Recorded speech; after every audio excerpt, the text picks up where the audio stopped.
अब बिना किसी देरी के लेकर चलेंगे आपको रायपुर, जहां पर इस वक्त विधानसभा के अंदर डॉक्टर रमन सिंह का संबोधन चल रहा है। महिला सदस्यों की संख्या 19 है।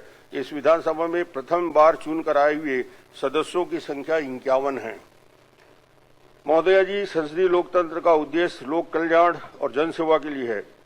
यह इस तथ्य को आत्मसात करते हुए अनेक महत्वपूर्ण विधेयकों को छत्तीसगढ़ की विधानसभा ने पारित किया है। हमारी छत्तीसगढ़ विधानसभा में 2005 में मातृशक्ति के सम्मान सुरक्षित रखने की दृष्टि से टोनी प्रताड़ना निवारण के लिए महत्वपूर्ण विधेयक पारित किया। 2011 में लोक सेवा गारंटी विधेयक पारित किया और 2012 में खाद्य सुरक्षा विधेयक पारित कर पूज्य पंडित दीनदयाल उपाध्याय जी के अंत्योदय की विकास धारा को व्यवहारिक स्वरूप प्रदान करने का काम किया है। राज्य गठन के उपरांत प्रथम विधानसभा के कार्यकाल से षष्ठम विधानसभा मानसून के 2024 तक के विधानसभा में कुल 565 विधेयकों को पारित किया गया है। माननीय महोदया जी, छत्तीसगढ़ विधानसभा की सबसे बड़ी उपलब्धि यह है कि यहाँ पक्ष प्रतिपक्ष के माननीय सदस्य के मध्य परिस्थिति में समाधान और संसदीय आचरण का भाव सदैव विद्यमान रहा है। यह विशेषता छत्तीसगढ़ के विधानसभा के अब तक के सभी सदस्यों में श्रेष्ठ आचरण संसदीय आचरण व्यवहार का जीवंत उदाहरण है। मैं स्वयं को सौभाग्यशाली मानता हूं कि मैं ऐसे सदन की आसंदी पे आसीन हूं तथा पक्ष और प्रतिपक्ष के सदस्यों के मध्य विचारधारा का अंतर अथवा मतभेद भले हो मगर मनभेद नहीं होता। राज्य की और देश के विकास के लोक कल्याण के प्रत्येक विषय में पक्ष विपक्ष एक ही भावना रखते हैं। माननीय राष्ट्रपति महोदय जी, छत्तीसगढ़ विधानसभा संसदीय प्रक्रिया और परंपराओं को प्रोत्साहित करने के लिए कृत संकल्पित है। सभा के सदस्यों के मध्य स्वस्थ प्रतिस्पर्धा हो और इसे प्रभावी ढंग से अपने संसदीय कौशल को अधिक श्रेष्ठ स्वरूप प्रदान कर सके, इसके लिए विधानसभा द्वारा उत्कृष्टता अलंकरण के वार्षिक पुरस्कार प्रदान किया जाता है, जिसमें पक्ष विपक्ष के एक माननीय सदस्य को उत्कृष्टता के अलंकरण से अलंकृत किया जाता है। साथ ही विधानसभा में प्रत्येक वर्ष श्रेष्ठ संसदीय पत्रकार कैमरामैन को भी पुरस्कृत करती है। विधानसभा के एक कार्यकाल ये जागरूक विधायक का भी पुरस्कार किसी एक माननीय सदस्य को श्रेष्ठ संसदीय आचरण, सदन में उपस्थिति और चर्चा में विभिन्न माध्यमों से उसके प्रदर्शन के आधार पर मानकर उनके चयनित और पुरस्कृत किया जाता है। माननीय राष्ट्रपति महोदय जी, मैं आपको यह भी अवगत कराना चाहता हूं कि वर्तमान भवन राज्य के बनने के पश्चात यहाँ वैकल्पिक रूप से विधानसभा का संचालन हो रहा है। हमारी यह विधानसभा शीघ्र ही नया रायपुर स्थित नवीन विधानसभा भवन में स्थानांतरित होगी। इस विधानसभा की सुखद स्मृतियों में एक पृष्ठ और जुड़ गया जब आपकी व्यस्तम दिनचर्या के मध्य हमारे आमंत्रण को स्वीकार करते हुए सभा के सदस्यों को संबोधित करने हेतु कृपा पूर्वक सहमति दी। आपकी सुधारता के लिए मैं अपनी ओर से और अपनी विधानसभा की ओर से छत्तीसगढ़ के नागरिकों की ओर से आपका प्रति हृदय से कृतज्ञता ज्ञापित करता हूँ। आपके स्नेह हमें अनवरत मिलता रहे, इसी भावना के साथ अपनी वाणी को विराम करता हूँ। जय छत्तीसगढ़, जय हिंद।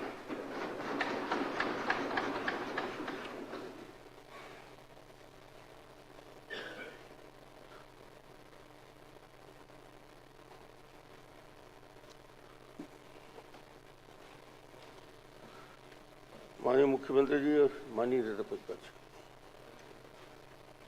साल श्री भेंट कर माननीय राष्ट्रपति महोदय का स्वागत।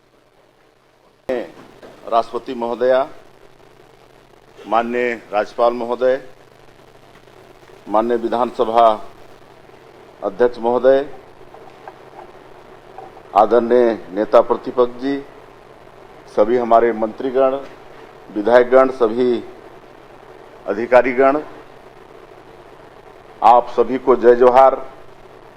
आज छत्तीसगढ़ और छत्तीसगढ़ विधानसभा के लिए परम सौभाग्य का विषय है। यह अवसर ऐतिहासिक है कि हम विधानसभा के रजत जयंती कार्यक्रम में अपने बीच में हमारे देश की माननीय राष्ट्रपति महोदया को पाकर बहुत ही हर्षित हैं। मैं सबसे पहले पूरे छत्तीसगढ़ वासियों के तरफ से 3 करोड़ जनता के तरफ से उनका हृदय से अभिनंदन करता हूं, स्वागत करता हूं।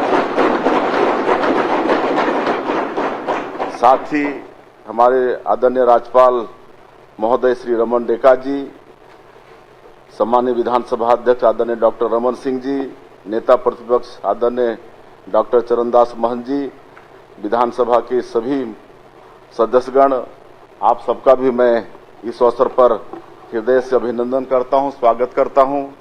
अधिकारियों का भी स्वागत करता हूं। हम छत्तीसगढ़ राज्य और छत्तीसगढ़ की विधानसभा का रजत जयंती वर्ष मना रहे हैं। सन 2000 में पूर्व प्रधानमंत्री भारत रत्न स्वर्गीय श्री अटल बिहारी वाजपेयी जी ने छत्तीसगढ़ राज्य का निर्माण किया था। संयोग से यह वर्ष उनका जन्म शताब्दी वर्ष भी है। इसे हम अटल निर्माण वर्ष के रूप में मना रहे हैं। हमारी विधानसभा की 25 वर्षों की यात्रा लोकतंत्र की सुदृढ़ परंपराओं का प्रमाण है। लोकतंत्र की जड़ें भारत में वैदिक काल से ही मजबूत रही हैं और हम सब सौभाग्यशाली हैं कि हमें प्रदेश की जनता की सेवा का अवसर मिला है। माननीय राष्ट्रपति महोदया, मैं आपको बताना चाहता हूं कि हमारी विधानसभा के सदस्यगण सत्र के लिए बड़ी मेहनत करते हैं, परिश्रम करते हैं। सदन में बहुत सार्थक चर्चा होती है और एक अच्छे वातावरण में सदन का काम बेहतर तरीके से आगे बढ़ रहा है। संसदीय परंपराओं को सहेजने एवं उनके संवर्धन में छत्तीसगढ़ विधानसभा ने बहुत अच्छा काम किया है।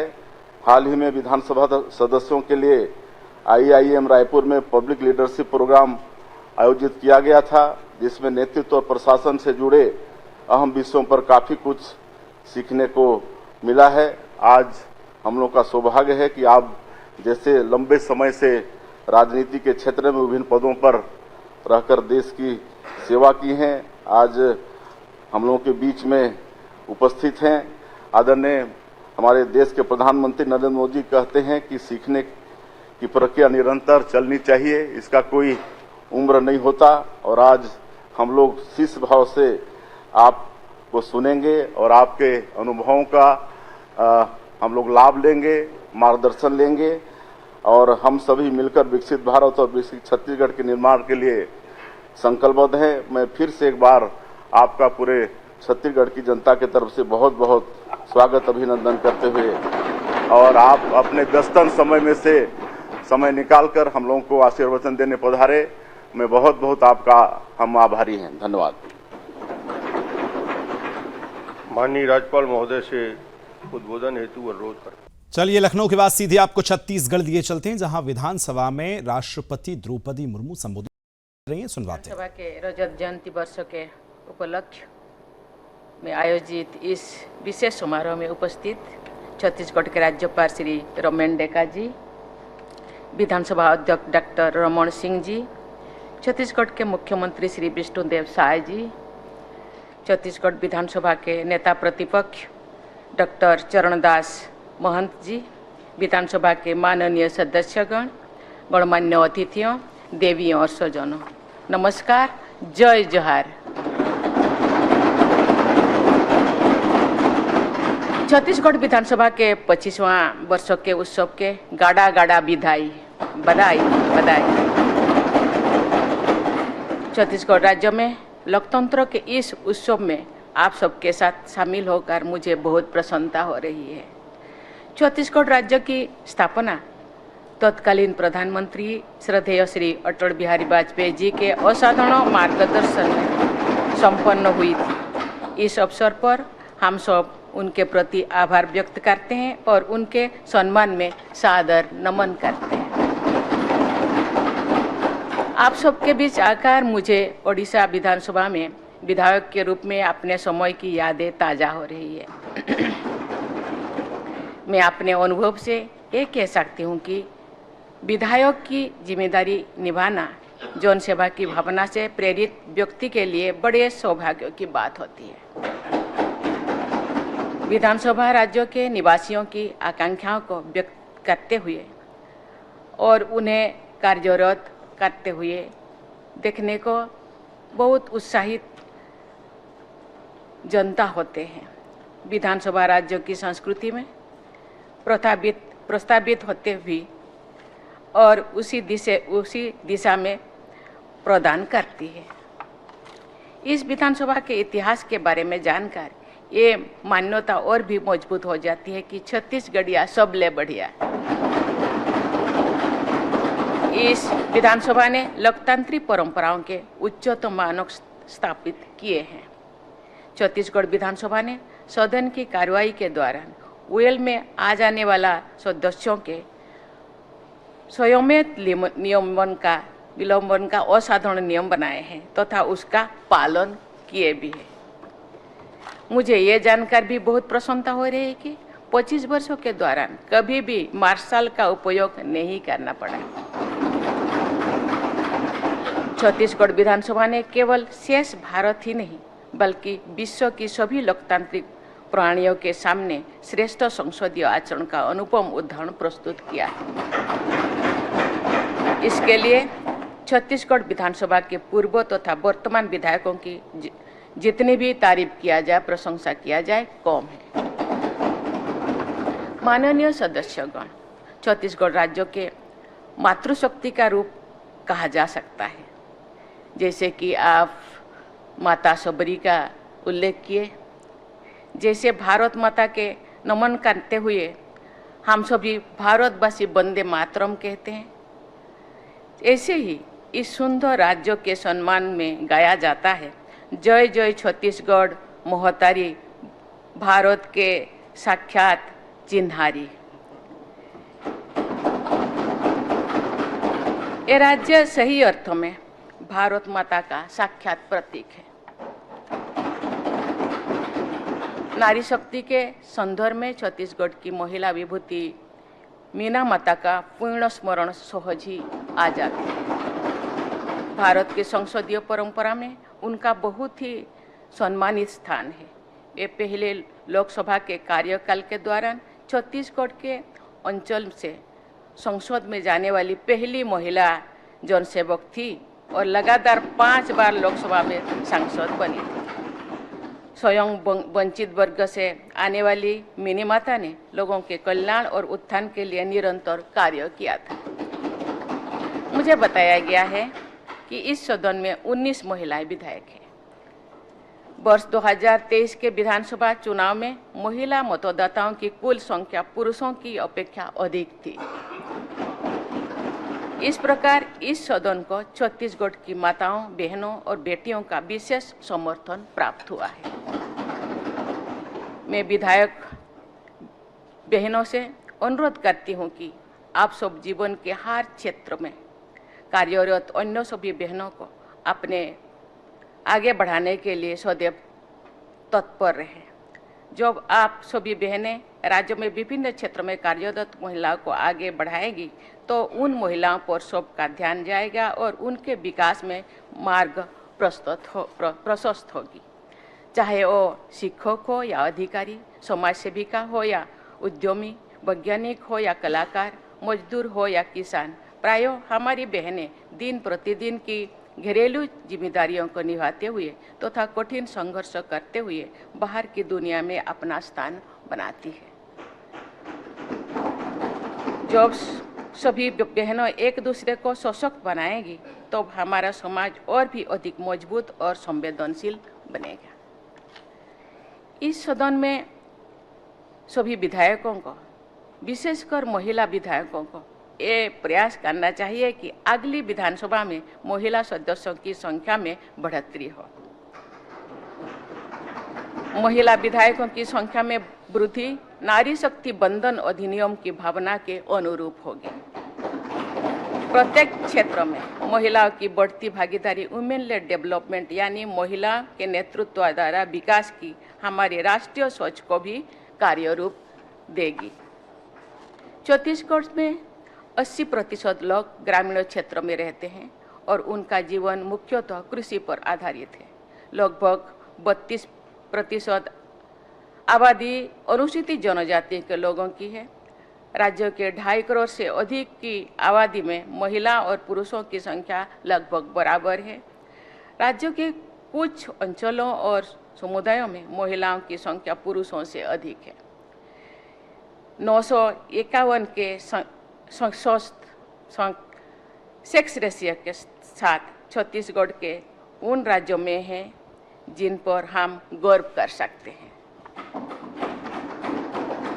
मुझे ये जानकर प्रसन्नता हुई है कि छत्तीसगढ़ विधानसभा ने समावेशी कल्याण एवं विकास के लिए अनेक महत्वपूर्ण विधेयक पारित किए हैं। रूढ़ियों पर आधारित प्रताड़ना से समाज को, विशेषकर महिलाओं को मुक्त करने का अधिनियम समाज को छत्तीसगढ़ विधानसभा का एक ऐतिहासिक योगदान है। उस अधिनियम के स्वरूप देने समय वर्तमान विधानसभा के अध्यक्ष डॉक्टर रमन सिंह जी मुख्यमंत्री थे तथा विधानसभा को नेतृत्व प्रदान करते थे। मुझे बताया गया है कि अब तक छत्तीसगढ़ विधानसभा ने 565 विधेयक पारित किए हैं, जिनमें अनेक विधेयक अंत्योदय तथा समाज के विकास के लक्ष्यों से प्रेरित है। इस उपलब्धि के लिए मैं सभी पूर्व एवं वर्तमान विधानसभा के सदस्यों की बहुत बहुत सराहना करती हूँ। माननीय सदस्यगण, छत्तीसगढ़ में विकास की असीम संभावनाएं विद्यमान है। सीमेंट, खनिज उद्योग, स्टील, एल्युमिनियम तथा विद्युत उत्पादन जैसे क्षेत्रों में विकास के प्रचुर अवसर हैं। यहाँ के पारंपरिक लोक शिल्पों की देश विदेश में सराहना होती है। आपका ये सुंदर राज्य हरे भरे जंगलों, झरनों तथा अन्य प्राकृतिक वरदानों से समृद्ध है। आपके राज्य को महानदी, ईसदेव, इंद्रावती और शिवनाथ जैसी नदियों का आशीर्वाद प्राप्त है। आपके राज्यों को आधुनिक विकास के मार्ग पर आगे बढ़ने के साथ साथ पर्यावरण का संरक्षण भी सुनिश्चित करना है। राज्यों के आप सब नीति निर्माताओं पर विकास और प्रकृति के बीच संतुलन स्थापित करने की जिम्मेदारी है। इसके साथ ही समाज के सभी वर्गों को आधुनिक विकास यात्रा से जोड़ना भी आपका उत्तरदायित्व है। वामपंथी उग्रवाद से प्रभावित लोगों को समाज की मुख्य धारा में जोड़ने का कार्य अंतिम और निर्णायक दौर में पहुंच गया है। मुझे बताया गया है छत्तीसगढ़ के नक्सल प्रभावित क्षेत्रों के लोग विकास के मार्ग पर आगे बढ़ना चाहते हैं। मुझे विश्वास है कि छत्तीसगढ़ को उग्रवाद से पूर्णतया मुक्त करने के प्रयास में आप सब शीघ्र ही सफलता प्राप्त करेंगे और राज्यों के इतिहास में एक स्वर्णिम अध्याय जोड़ेंगे। आप सभी विधायकों के दिशा निर्देश के लिए गुरु घासीदास जी का मन के एक समाज अर्थात सभी मनुष्य एक समान है का आदर्श विद्यमान है। आज से लगभग 250 वर्ष पहले उन्होंने वंचितों, पिछड़ों और महिलाओं की समानता के लिए समाज सुधार का जो संकल्प लिया था, उसे आज आप सबको सिद्ध करना है तथा मानवता और सामाजिक समरसता पर आधारित श्रेष्ठ छत्तीसगढ़ का निर्माण करना है।